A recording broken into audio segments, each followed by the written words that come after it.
I feel like you might see guys playing a little bit more or a little bit sooner in this first game than you traditionally would when it's 4 games, right? Because typically it's 4 preseason games, and we know that last week it's a Thursday game, so it's the quick turnaround, right? Usually it's like 2 games or something like that in 10 days because you'll go from Thursday, then you'll play that following Sunday. You got to get into it. But now with it being 3 games and them essentially having an additional week in between, you could see, Philly having some of their better players out there, especially early on in the game. And I do hope that's the case because I want to see our guys now competing against some higher quality guys. And that's the part where it's going to be a little bit interesting because obviously our progression is different just because this is our second game. But that's going to be interesting with Philly, though, man, just seeing what they bring out and how our guys respond to that.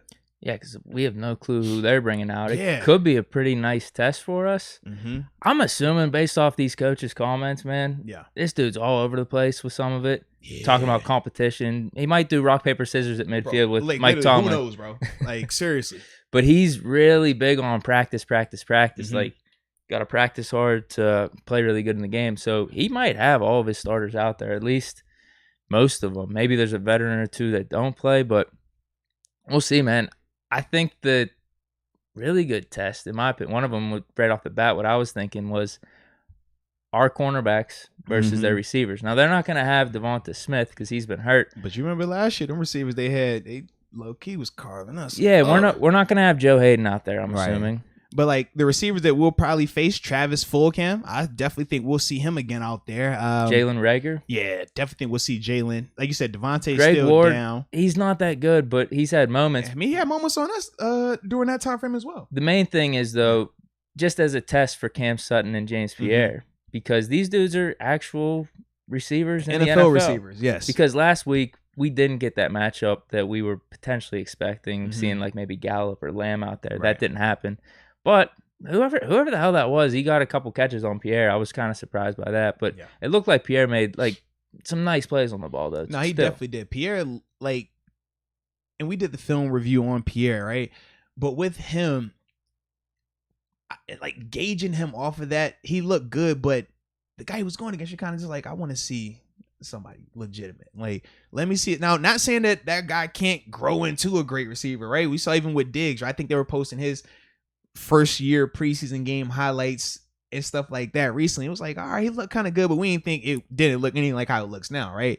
So with Pierre, I do want to see him. Like, I would love to see him versus a flu camp, or against a Greg Ward. Like, I would like that because that will be more of a legitimate challenge. That's going to be more what he's going to see on Sundays. And it will make us all feel comfortable if you're the Steelers in terms of whether or not you want to extend your whatnot, right?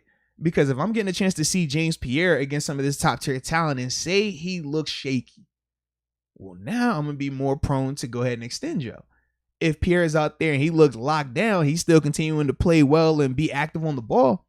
Well, now I'm looking at Joe like, I think I'll take my chances right now. So that's the other part with this evaluation of Pierre, of Cam Sutton, of Antoine Brooks and those guys, Arthur Marlette. That's the part that's going to be, they kind of need those good guys out there for it to help their case. No, definitely. And there's some dudes on their depth chart. You know how there's always that one player people hype. Like right now it's Pierre for us. Like we're saying, oh man, this could be the next guy. Yeah. The Eagles have a dude. His last name is Watkins, Quez Watkins. They think he's going to be like a future stud for them. That's so if guy. Pierre plays a lot, my point is like in Reagor, they take him out after a few series. Maybe they take Fulgham out after a couple series. There might be some dudes on their depth chart that could still provide a decent test for Pierre. It could be the preseason hype guy for us, Pierre, versus their preseason hype guy. It could be a nice little matchup. And just a little context for Quez Watkins, second-year guy out of Southern Mississippi, was a 6th-round draft pick in last year's draft. All right, so in terms of when you're talking about these guys that were, the comparisons like that, this is definitely that type of comparison of a guy that wasn't a high pedigree guy, but has been making some name or at least making some headway through his preseason and stuff like that. But I would like that. That would be a fun matchup as well, man. Because Pierre played for the most part the first half last week. Yeah, he definitely did. I don't even know if he played. Did he play a little bit in the second half? I can't remember, but still, that's a decent amount for a player to try to get some tape there out on him and see what he's about.